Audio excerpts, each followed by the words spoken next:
Said I as I stood one morning in our bow window looking down the street. Here is a madman coming along. It seems rather sad that his relatives should allow him to come out alone. My friend rose lazily from his armchair and stood with his hands in the pockets of his dressing gown looking over my shoulder. It was a bright, crisp February morning, and the snow of the day before still lay deep upon the ground, shimmering brightly in the wintry sun. Down the center of Baker Street it had been ploughed into a brown crumbly band by the traffic, but at either side and on the heaped-up edges of the footpaths it still lay as wide as when it fell. The gray pavement had been cleaned and scraped, but was still dangerously slippery, so that there were fewer passengers than usual. Indeed, from the direction of the Metropolitan Station, no one was coming save the single gentleman whose eccentric conduct had drawn my attention. He was a man of about 50, tall, portly, and imposing, with a massive, strongly marked face and a commanding figure. He was dressed in a somber yet rich style, in black frock, coat, shining hat, neat brown gaiters, and well-cut pearl gray trousers. Yet his actions were in absurd contrast to the dignity of his dress and features, for he was running hard, with occasional little springs, such as a wary man gives who is little accustomed to set any tax upon his legs. As he ran he jerked his hands up and down, waggled his head, and writhed his face into the most extraordinary contortions. What on earth can be the matter with him? I asked. He is looking up at the numbers of the houses. I believe that he is coming here, said Holmes, rubbing his hands. Here. Yes, I rather think he is coming to consult me professionally. I think that I recognize the symptoms. Ha! Did I not tell you? As he spoke, the man, puffing and blowing, rushed at our door and pulled at our bell until the whole house resounded with the clanging. A few moments later he was in our room, still puffing, still gesticulating, but with so fixed a look of grief and despair in his eyes that our smiles were turned in an instant to horror and pity. For a while he could not get his words out, but swayed his body and plucked at his hair like one who has been driven to the extreme limits of his reason. Then, suddenly springing to his feet, he beat his head against the wall with such force that we both rushed upon him, and tore him away to the center of the room. Sherlock Holmes pushed him down into the easy chair and, sitting beside him, patted his hand and chatted with him in the easy, soothing tones which he knew so well how to employ. You have come to me to tell your story, have you not? You are fatigued with your haste. Pray wait until you have recovered yourself, and then I shall be most happy to look into any little problem which you may submit to me. The man sat for a minute or more with a heaving chest, fighting against his emotion.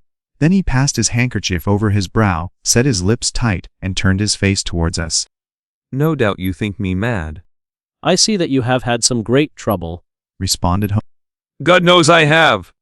A trouble which is enough to unseat my reason. So sudden and so terrible is it. Public disgrace I might have faced, although I am a man whose character has never yet borne a stain.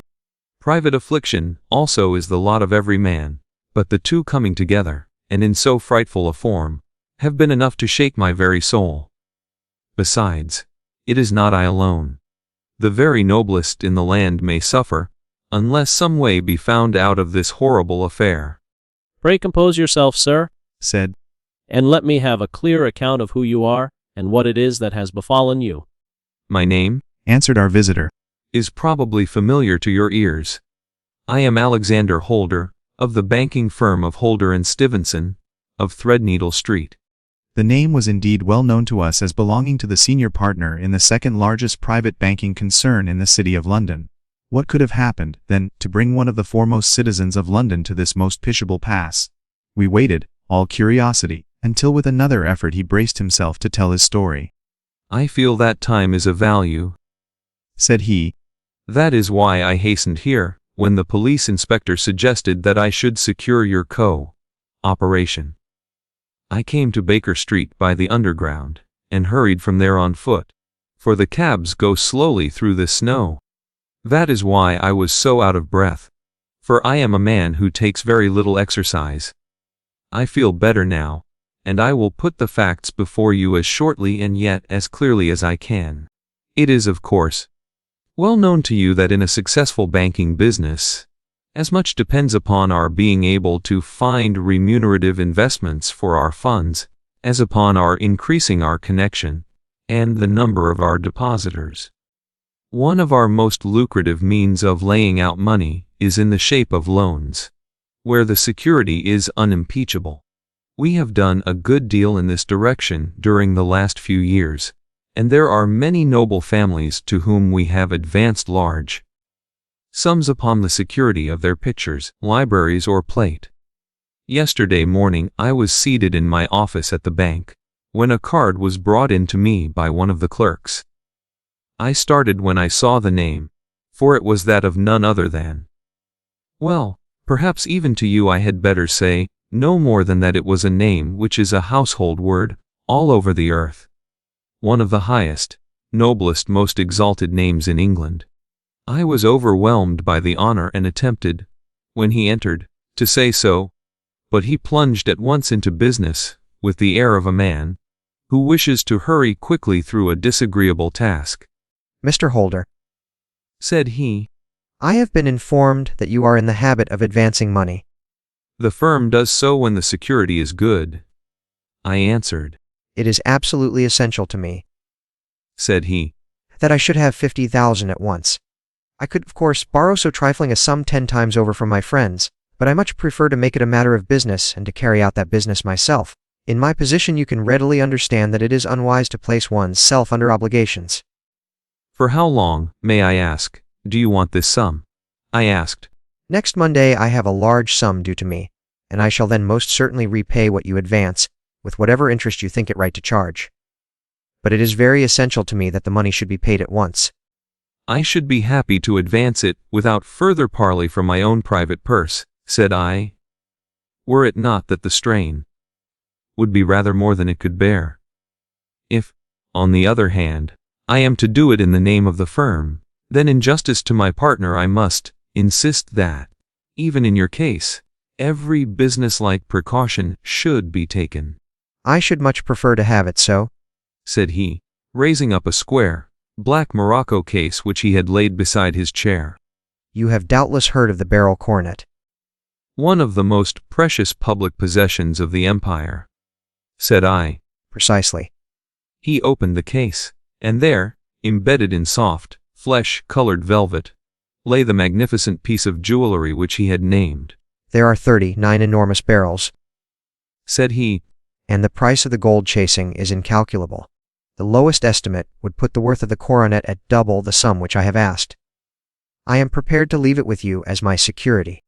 I took the precious case into my hands, and looked in some perplexity from it to my illustrious client. You doubt its value? He asked. Not at all. I only doubt the propriety of my leaving it. You may set your mind at rest about that. I should not dream of doing so were it not absolutely certain that I should be able in 4 days to reclaim it. It is a pure matter of form. Is the security sufficient? Ample. You understand, Mr. Holder, that I am giving you a strong proof of the confidence which I have in you, founded upon all that I have heard of you. I rely upon you not only to be discreet and to refrain from all gossip upon the matter, but, above all, to preserve this coronet with every possible precaution, because I need not say that a great public scandal would be caused if any harm were to befall it. Any injury to it would be almost as serious as its complete loss, for there are no barrels in the world to match these, and it would be impossible to replace them. I leave it with you, however, with every confidence, and I shall call for it in person on Monday morning. Seeing that my client was anxious to leave, I said no more, but, calling for my cashier, I ordered him to pay over 51,000 notes. When I was alone once more, however, with the precious case lying upon the table in front of me, I could not but think with some misgivings of the immense responsibility which it entailed upon me. There could be no doubt that, as it was a national possession, a horrible scandal would ensue if any misfortune should occur to it. I already regretted having ever consented to take charge of it. However, it was too late to alter the matter now, so I locked it up in my private safe, and turned once more to my work. When evening came I felt that it would be an imprudence to leave so precious a thing in the office behind me. Bankers' safes had been forced before now, and why should not mine be? If so, how terrible would be the position in which I should find myself! I determined, therefore, that for the next few days, I would always carry the case backward and forward with me, so that it might never be really out of my reach. With this intention, I called a cab and drove out to my house at Streatham. Carrying the jewel with me, I did not breathe freely until I had taken it upstairs and locked it in the bureau of my dressing room. And now a word as to my household, Mr. Holmes, for I wish you to thoroughly understand the situation. My groom and my page sleep out of the house, and may be set aside altogether. I have 3 maid servants who have been with me a number of years, and whose absolute reliability is quite above suspicion. Another, Lucy Parr, the second waiting maid, has only been in my service a few months. She came with an excellent character, however, and has always given me satisfaction. She is a very pretty girl, and has attracted admirers, who have occasionally hung about the place. That is the only drawback which we have found to her, but we believe her to be a thoroughly good girl in every way. So much for the servants. My family itself is so small that it will not take me long to describe it. I am a widower and have an only son, Arthur. He has been a disappointment to me, Mr. Holmes. A grievous disappointment. I have no doubt that I am myself to blame. People tell me that I have spoiled him. Very likely I have. When my dear wife died, I felt that he was all I had to love. I could not bear to see the smile fade even for a moment from his face. I have never denied him a wish. Perhaps it would have been better for both of us had I been sterner. But I meant it for the best. It was naturally my intention that he should succeed me in my business, but he was not of a business turn. He was wild, wayward, and to speak the truth, I could not trust him in the handling of large sums of money. When he was young, he became a member of an aristocratic club, and there, having charming manners, he was soon the intimate of a number of men with long purses and expensive habits. He learned to play heavily at cards and to squander money on the turf, until he had again and again to come to me and implore me to give him an advance upon his allowance, that he might settle his debts of honor. He tried more than once to break away from the dangerous company which he was keeping, but each time the influence of his friend, Sir George Burnwell, was enough to draw him back again. And, indeed, I could not wonder that such a man as Sir George Burnwell should gain an influence over him, for he has frequently brought him to my house, and I have found myself that I could hardly resist the fascination of his manner. He is older than Arthur, a man of the world to his finger tips, one who had been everywhere, seen everything, a brilliant talker, and a man of great personal beauty. Yet when I think of him in cold blood, far away from the glamour of his presence, I am convinced from his cynical speech, and the look which I have caught in his eyes, that he is one who should be deeply distrusted. So I think, and so, too, thinks my little Mary, who has a woman's quick insight into character. And now there is only she to be described. She is my niece. But when my brother died 5 years ago, and left her alone in the world, I adopted her, and have looked upon her ever since as my daughter. She is a sunbeam in my house, sweet, loving, beautiful, a wonderful manager and housekeeper, yet as tender and quiet and gentle as a woman could be. She is my right hand. I do not know what I could do without her. In only one matter has she ever gone against my wishes. Twice my boy has asked her to marry him, for he loves her devotedly, but each time she has refused him. I think that if anyone could have drawn him into the right path, it would have been she, and that his marriage might have changed his whole life. But now, Alice, it is too late, forever too late. Now, Mr. Holmes, you know the people who live under my roof, and I shall continue with my miserable story. When we were taking coffee in the drawing room that night after dinner, I told Arthur and Mary my experience, and of the precious treasure which we had under our roof, suppressing only the name of my client. Lucy Parr, who had brought in the coffee, had, I am sure, left the room, but I cannot swear that the door was closed. Mary and Arthur were much interested, and wished to see the famous coronet, but I thought it better not to disturb it. Where have you put it? Asked Arthur. In my own bureau. Well, I hope to goodness the house won't be burgled during the night. said he. It is locked up, I answered. Oh, any old key will fit that bureau. When I was a youngster I have opened it myself with the key of the box, room cupboard. He often had a wild way of talking, so that I thought little of what he said. He followed me to my room, however, that night with a very grave face. Look here, Dad. Said he with his eyes cast down. Can you let me have 200? No, I cannot, I answered sharply. I have been far too generous with you in money matters. You have been very kind, said he. But I must have this money, or else I can never show my face inside the club again. And a very good thing, too, I cried. Yes, but you would not have me leave it a dishonored man, said he. I could not bear the disgrace. I must raise the money in some way, and if you will not let me have it, then I must try other means. I was very angry, for this was the third demand during the month. You shall not have a farthing from me, I cried, on which he bowed and left the room without another word. When he was gone I unlocked my bureau, made sure that my treasure was safe, and locked it again. Then I started to go round the house to see that all was secure. A duty which I usually leave to Mary, but which I thought it well to perform myself that night. As I came down the stairs I saw Mary herself at the side window of the hall, which she closed and fastened as I approached. Tell me, Dad, said she, looking, I thought, a little disturbed.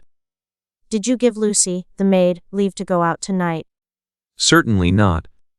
She came in just now by the back door. I have no doubt that she has only been to the side gate to see someone, but I think that it is hardly safe and should be stopped. You must speak to her in the morning, or I will if you prefer it. Are you sure that everything is fastened? Quite sure, Dad. Then, good night. I kissed her and went up to my bedroom again, where I was soon asleep. I am endeavoring to tell you everything, Mr. Holmes, which may have any bearing upon the case, but I beg that you will question me upon any point which I do not make clear. On the contrary, your statement is singularly lucid. I come to a part of my story, now in which I should wish to be particularly so. I am not a very heavy sleeper, and the anxiety in my mind tended, no doubt, to make me even less so than usual. About 2 in the morning, then, I was awakened by some sound in the house. It had ceased ere I was wide awake, but it had left an impression behind it as though a window had gently closed somewhere. I lay listening with all my ears. Suddenly, to my horror, there was a distinct sound of footsteps moving softly in the next room. I slipped out of bed, all palpitating with fear, and peeped round the corner of my dressing-room door. "Arthur!" I screamed. "You villain! You thief! How dare you touch that coronet?" The gas was half up, as I had left it, and my unhappy boy, dressed only in his shirt and trousers, was standing beside the light, holding the coronet in his hands. He appeared to be wrenching at it, or bending it with all his strength. At my cry he dropped it from his grasp and turned as pale as death. I snatched it up and examined it. One of the gold corners, with 3 of the barrels in it, was missing. "You blackguard!" I shouted, beside myself with rage. "You have destroyed it! You have dishonored me forever! Where are the jewels which you have stolen?" Stolen! he cried. Yes, thief! I roared, shaking him by the shoulder. There are none missing. There cannot be any missing, said he. There are 3 missing, and you know where they are. Must I call you a liar as well as a thief? Did I not see you trying to tear off another piece? You have called me names enough, said he. I will not stand it any longer. I shall not say another word about this business, since you have chosen to insult me. I will leave your house in the morning and make my own way in the world. You shall leave it in the hands of the police, I cried, half mad with grief and rage. I shall have this matter probed to the bottom. You shall learn nothing from me, said he with a passion, such as I should not have thought was in his nature.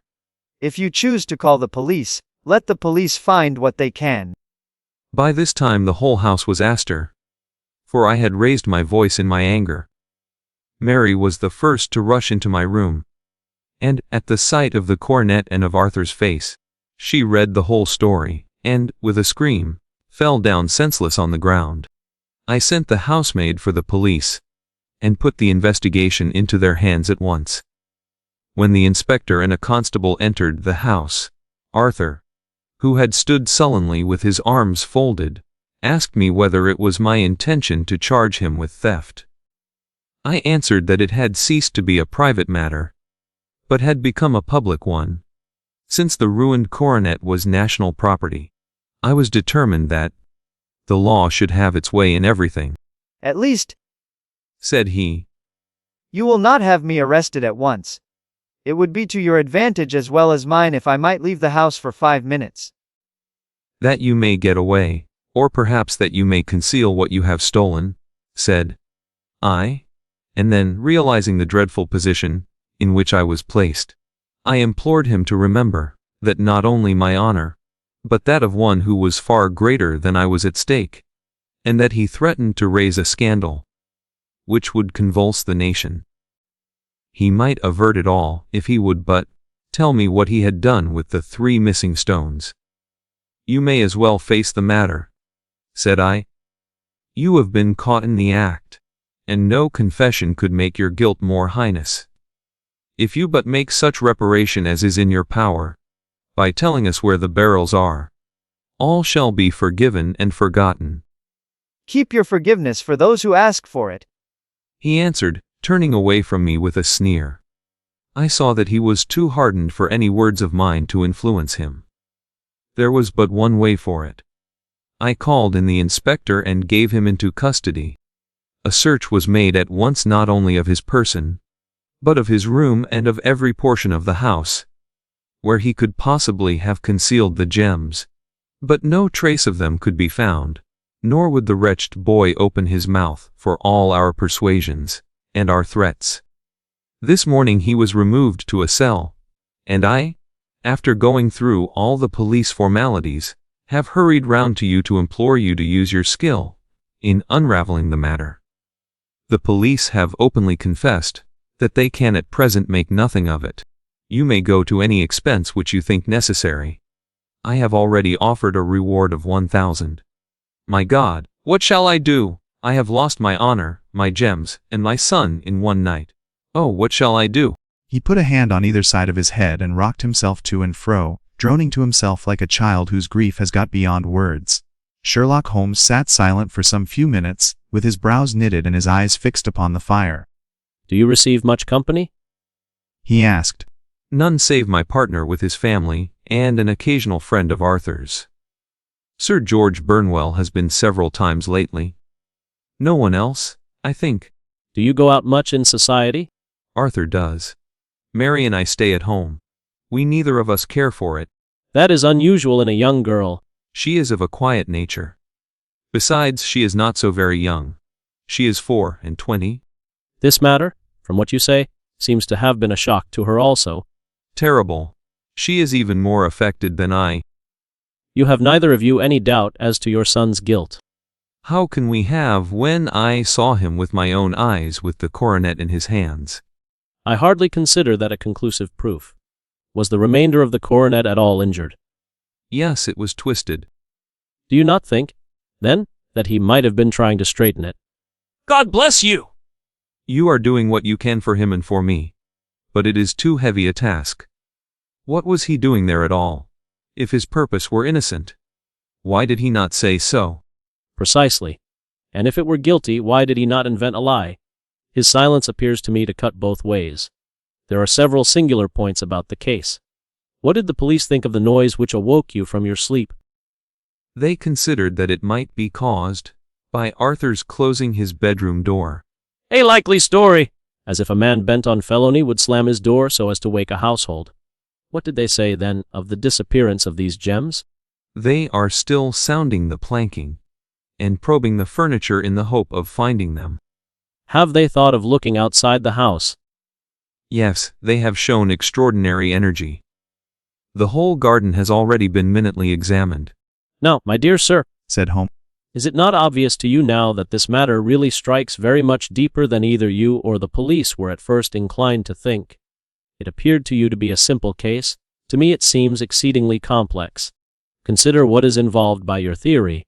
You suppose that your son came down from his bed, went, at great risk, to your dressing room, opened your bureau, took out your coronet, broke off by main force a small portion of it, went off to some other place, concealed 3 gems out of the 39, with such skill that nobody can find them, and then returned with the other 36 into the room in which he exposed himself to the greatest danger of being discovered. I ask you now, is such a theory tenable? But what other is there? cried the banker with a gesture of despair. If his motives were innocent, why does he not explain them? It is our task to find that out. Un- So now, if you please, Mr. Holder, we will set off for Streatham together, and devote an hour to glancing a little more closely into details. My friend insisted upon my accompanying them in their expedition, which I was eager enough to do, for my curiosity and sympathy were deeply stirred by the story to which we had listened. I confess that the guilt of the banker's son appeared to me to be as obvious as it did to his unhappy father, but still I had such faith in Holmes's judgment that I felt that there must be some grounds for hope, as long as he was dissatisfied with the accepted explanation. He hardly spoke a word the whole way out to the southern suburb, but sat with his chin upon his breast and his hat drawn over his eyes, sunk in the deepest thought. Our client appeared to have taken fresh heart at the little glimpse of hope which had been presented to him, and he even broke into a desultory chat with me over his business affairs. A short railway journey and a shorter walk brought us to Fairbank, the modest residence of the great financier. Fairbank was a good-sized square house of white stone, standing back a little from the road. A double-carriage sweep with a snow-clad lawn stretched down in front to 2 large iron gates which closed the entrance. On the right side was a small wooden thicket, which led into a narrow path between 2 neat hedges stretching from the road to the kitchen door, and forming the tradesman's entrance. On the left ran a lane which led to the stables, and was not itself within the grounds at all, being a public, though little-used thoroughfare. Holmes left us standing at the door and walked slowly all round the house, across the front down the tradesman's path, and so round by the garden behind into the stable lane. So long was he that Mr. Holder and I went into the dining room and waited by the fire until he should return. We were sitting there in silence when the door opened and a young lady came in. She was rather above the middle height, slim, with dark hair and eyes, which seemed the darker against the absolute pallor of her skin. I do not think that I have ever seen such deadly paleness in a woman's face. Her lips, too, were bloodless, but her eyes were flushed with crying. As she swept silently into the room, she impressed me with a greater sense of grief than the banker had done in the morning, and it was the more striking in her, as she was evidently a woman of strong character, with immense capacity for self-restraint. Disregarding my presence, she went straight to her uncle and passed her hand over his head with a sweet womanly caress. You have given orders that Arthur should be liberated. Have you not, Dad? No, my girl. The matter must be probed to the bottom. But I am so sure that he is innocent. You know what woman's instincts are. I know that he has done no harm, and that you will be sorry for having acted so harshly. Why is he silent? Then, if he is innocent. Who knows? Perhaps because he was so angry that you should suspect him. How could I help suspecting him, when I actually saw him with the coronet in his hand? Oh, but he had only picked it up to look at it. Oh, do take my word for it that he is innocent. Let the matter drop and say no more. It is so dreadful to think of our dear Arthur in prison. I shall never let it drop until the gems are found. Never, Mary. Your affection for Arthur blinds you as to the awful consequences to me. Far from hushing the thing up, I have brought a gentleman down from London to inquire more deeply into it. This gentleman? She asked, facing round to me. No, his friend. He wished us to leave him alone. He is round in the stable lane now. The stable lane? She raised her dark eyebrows. What can he hope to find there? Ah, this I suppose is he. I trust, sir, that you will succeed in proving what I feel sure is the truth, that my cousin Arthur is innocent of this crime. I fully share your opinion, and I trust, with you, that we may prove it, returned Holmes, going back to the mat to knock the snow from his shoes. I believe I have the honor of addressing Miss Mary Holder.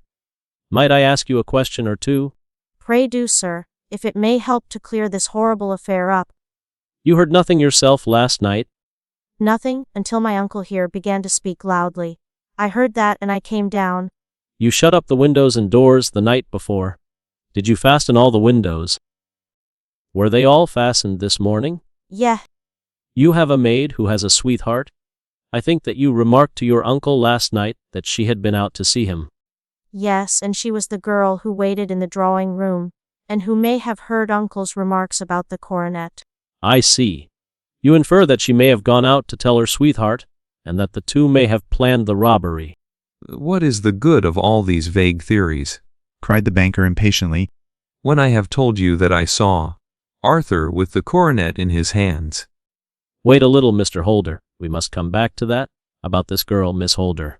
You saw her return by the kitchen door, I presume? Yes, when I went to see if the door was fastened for the night, I met her slipping in. I saw the man, too, in the gloom. Do you know him? Oh yes, he is the greengrocer who brings our vegetables round. His name is Francis Prosper. He stood, Said, to the left of the door. That is to say, farther up the path than is necessary to reach the door?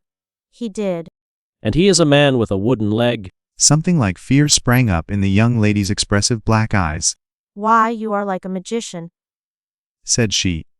How do you know that? She smiled, but there was no answering smile in Holmes's thin, eager face. I should be very glad now to go upstairs, Said he. I shall probably wish to go over the outside of the house again. Perhaps I had better take a look at the lower windows before I go up.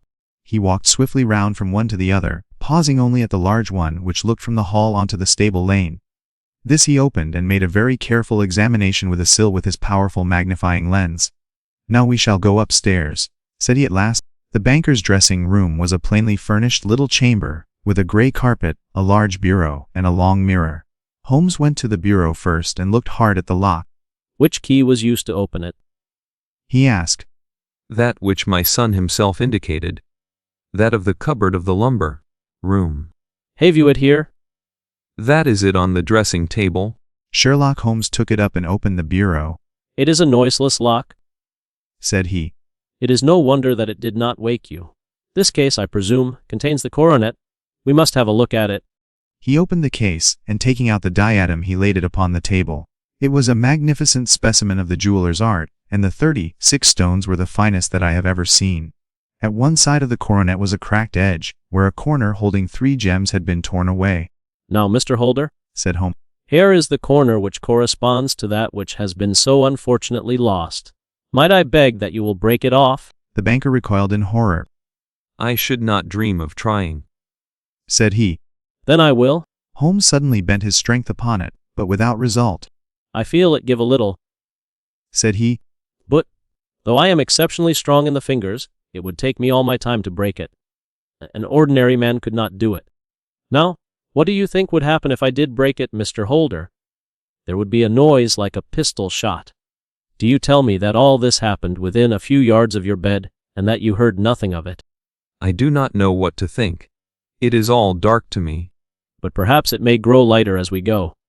What do you think, Miss Holder? I confess that I still share my uncle's perplexity. Your son had no shoes or slippers on when you saw him? He had nothing on save only his trousers and shirt. Thank you. We have certainly been favored with extraordinary luck during this inquiry, and it will be entirely our own fault if we do not succeed in clearing the matter up. With your permission, Mr. Holder, I shall now continue my investigations outside. He went alone, at his own request, for he explained that any unnecessary footmarks might make his task more difficult. For an hour or more he was at work, returning at last with his feet heavy with snow and his features as inscrutable as ever. I think that I have seen now all that there is to see, Mr. Holder, Said he. I can serve you best by returning to my rooms. But the gems, Mr. Holmes. Where are they? I cannot tell. The banker wrung his hands. I shall never see them again. He cried. And my son, you give me hopes. My opinion is in no way altered. Then, for God's sake, what was this dark business which was acted in my house last night?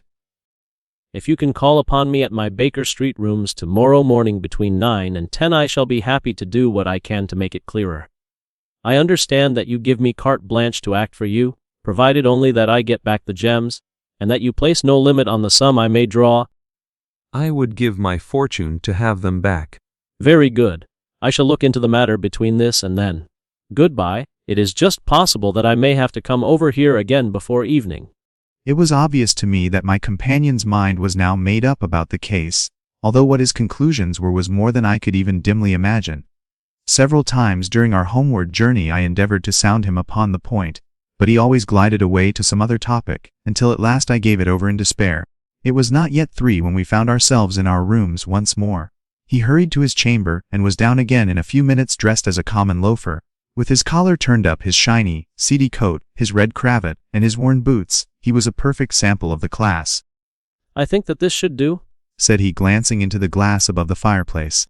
I only wish that you could come with me, Watson, but I fear that it won't do. I may be on the trail in this matter, or I may be following a will of the wisp, but I shall soon know which it is. I hope that I may be back in a few hours. He cut a slice of beef from the joint upon the sideboard, sandwiched it between 2 rounds of bread, and thrusting this rude meal into his pocket, he started off upon his expedition. I had just finished my tea when he returned, evidently in excellent spirits, swinging an old elastic-sided boot in his hand. He chucked it down into a corner and helped himself to a cup of tea. I only looked in as I passed, said he. I am going right on. Where to? Oh, to the other side of the West End. It may be some time before I get back. Don't wait up for me in case I should be late. How are you getting on? Oh, so. Nothing to complain of. I have been out to Streatham since I saw you last, but I did not call at the house.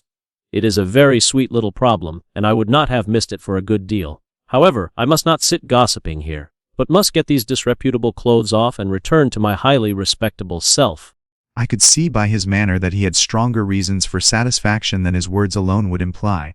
His eyes twinkled, and there was even a touch of color upon his sallow cheeks. He hastened upstairs, and a few minutes later I heard the slam of the hall door, which told me that he was off once more upon his congenial hunt.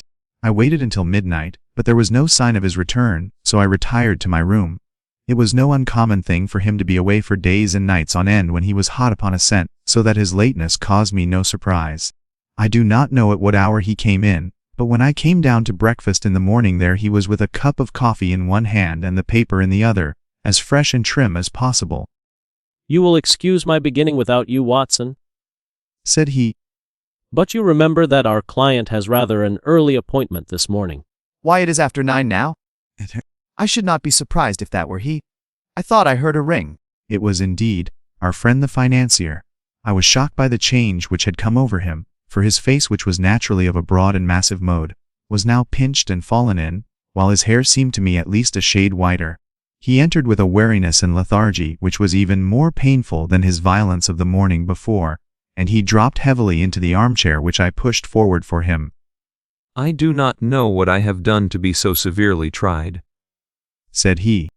Only 2 days ago I was a happy and prosperous man, without a care in the world. Now I am left to a lonely and dishonored age. One sorrow comes close upon the heels of another. My niece Mary has deserted me. Deserted you? Yes. Her bed this morning had not been slept in, her room was empty, and a note for me lay upon the hall table. I had said to her last night, in sorrow and not in anger, that if she had married my boy all might have been well with him. Perhaps it was thoughtless of me to say so. It is to that remark that she refers in this note. Forst, Sarust. I feel that I have brought trouble upon you, and that if I had acted differently this terrible misfortune might never have occurred. I cannot, with this thought in my mind, ever again be happy under your roof, and I feel that I must leave you forever.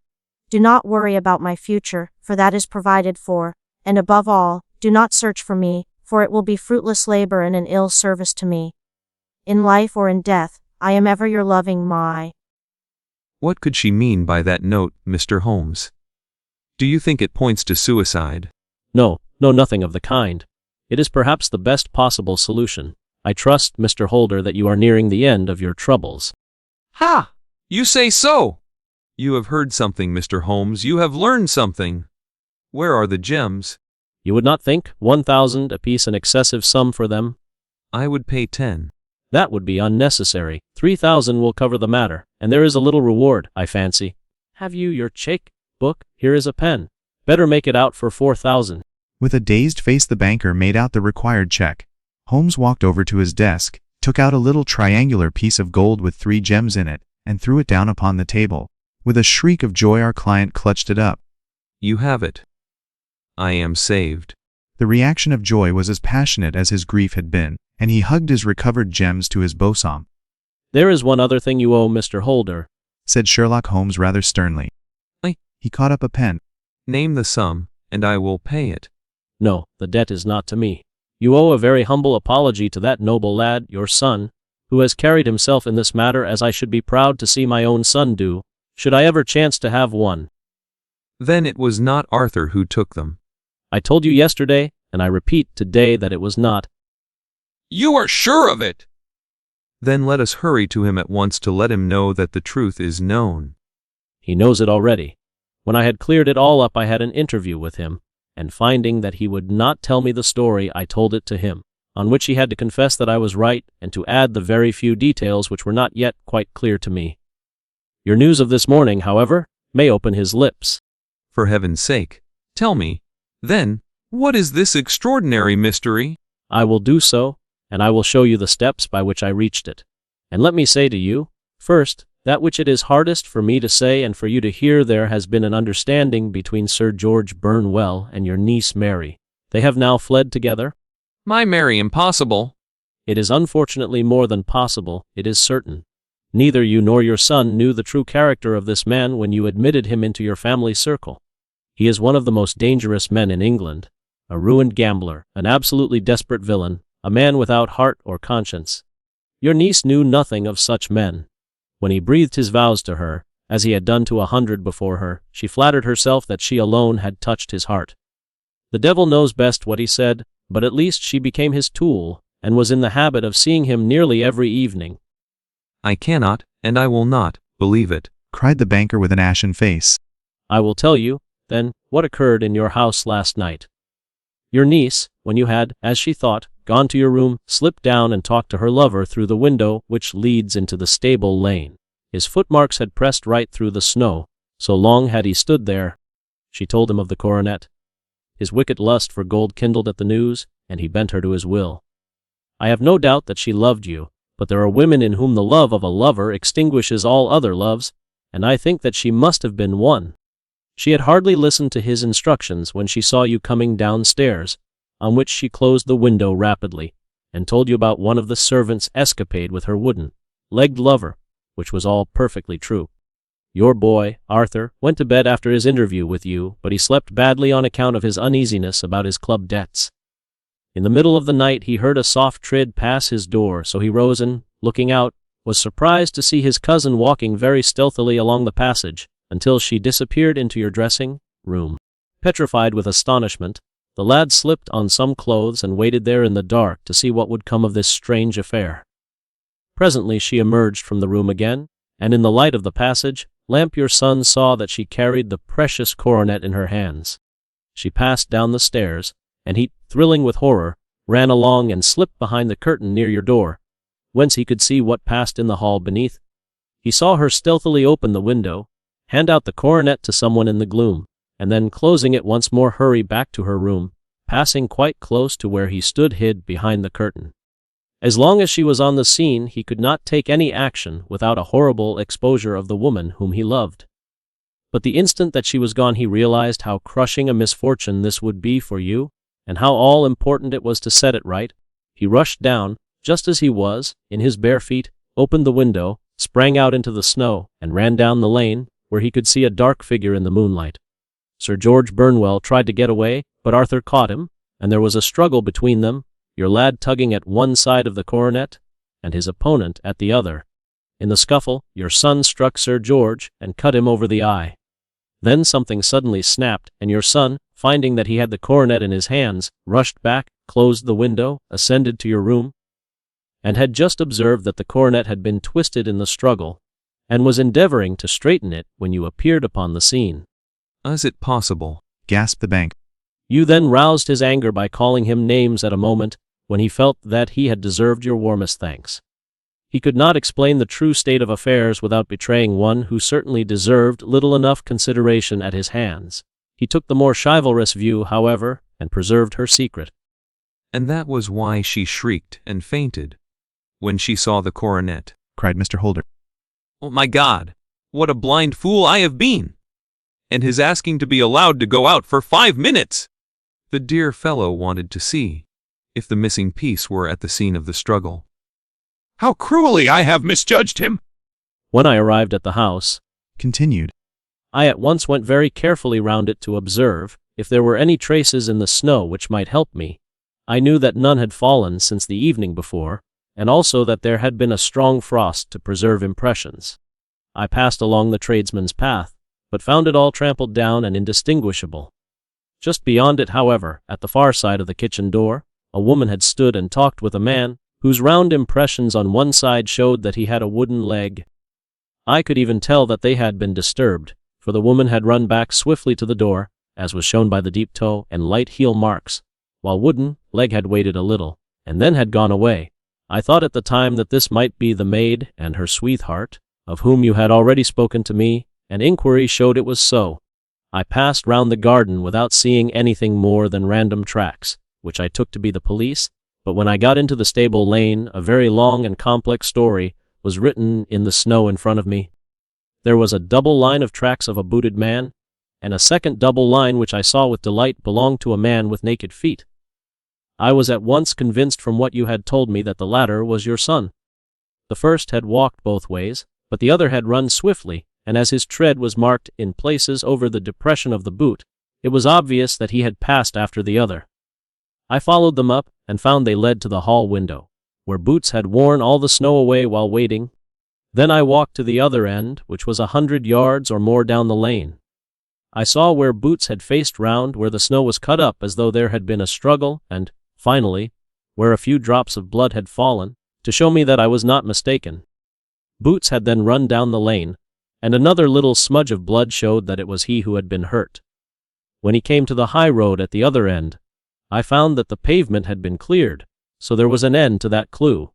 On entering the house, however, I examined, as you remember, the sill and framework of the hall window with my lens, and I could at once see that someone had passed out. I could distinguish the outline of an instep where the wet foot had been placed in coming in. I was then beginning to be able to form an opinion as to what had occurred. A man had waited outside the window, someone had brought the gems, the deed had been overseen by your son, he had pursued the thief, had struggled with him, they had each tugged at the coronet, their united strength causing injuries which neither alone could have effected. He had returned with the prize, but had left a fragment in the grasp of his opponent. So far I was clear. The question now was, who was the man, and who was it brought him the coronet? It is an old maxim of mine that when you have excluded the impossible, whatever remains, however improbable, must be the truth. Now, I knew that it was not you who had brought it down, so there only remained your niece and the maids. But if it were the maids, why should your son allow himself to be accused in their place? There could be no possible reason. He loved his cousin, however. There was an excellent explanation why he should retain her secret, the more so as the secret was a disgraceful one. When I remembered that you had seen her at that window, and how she had fainted on seeing the coronet again, my conjecture became a certainty. And who could it be who was her confederate? A lover evidently, for who else could outweigh the love and gratitude which she must feel to you? I knew that you went out little, and that your circle of friends was a very limited one. But among them was Sir George Burnwell. I had heard of him before as being a man of evil reputation among women. It must have been he who wore those boots and retained the missing gems. Even though he knew that Arthur had discovered him, he might still flatter himself that he was safe, for the lad could not say a word without compromising his own family. Well, your own good sense will suggest what measures I took next. I went in the shape of a loafer to Sir George's house, managed to pick up an acquaintance with his valet, learned that his master had cut his head the night before, and, finally, at the expense of 6 shillings, made all sure by buying a pair of his cast-off shoes. With these I journeyed down to Streatham, and saw that they exactly fitted the tracks. I saw an ill-dressed vagabond in the lane yesterday evening, said Mr. Holt. Precisely, it was I. I found that I had my man, so I came home and changed my clothes. It was a delicate part which I had to play then, for I saw that a prosecution must be avoided to avert scandal, and I knew that so astute a villain would see that our hands were tied in the matter. I went and saw him. At first, of course, he denied everything, but when I gave him every particular that had occurred, he tried to bluster and took down a life-preserver from the wall. I knew my man, however, and I clapped a pistol to his head before he could strike. Then he became a little more reasonable. I told him that we would give him a price for the stones he held, 1,000 apiece. That brought out the first signs of grief that he had shown. "Why, dash it all," said he, "I've let them go at 600 for the 3! I soon managed to get the address of the receiver who had them, on promising him that there would be no prosecution. Off I set to him, and after much chaffering I got our stones at 1,000 apiece. Then I looked in upon your son, told him that all was right, and eventually got to my bed about 2 o'clock, after what I may call a really hard day's work." A day which has saved England from a great public scandal, said the banker, rising. Sir, I cannot find words to thank you, but you shall not find me ungrateful for what you have done. Your skill has indeed exceeded all that I have heard of it. And now I must fly to my dear boy to apologize to him for the wrong which I have done him. As to what you tell me of poor Mary, it goes to my very heart. Not even your skill can inform me where she is now. I think that we may safely say, Return? that she is wherever Sir George Burnwell is. It is equally certain, too, that whatever her sins are, they will soon receive a more than sufficient punishment.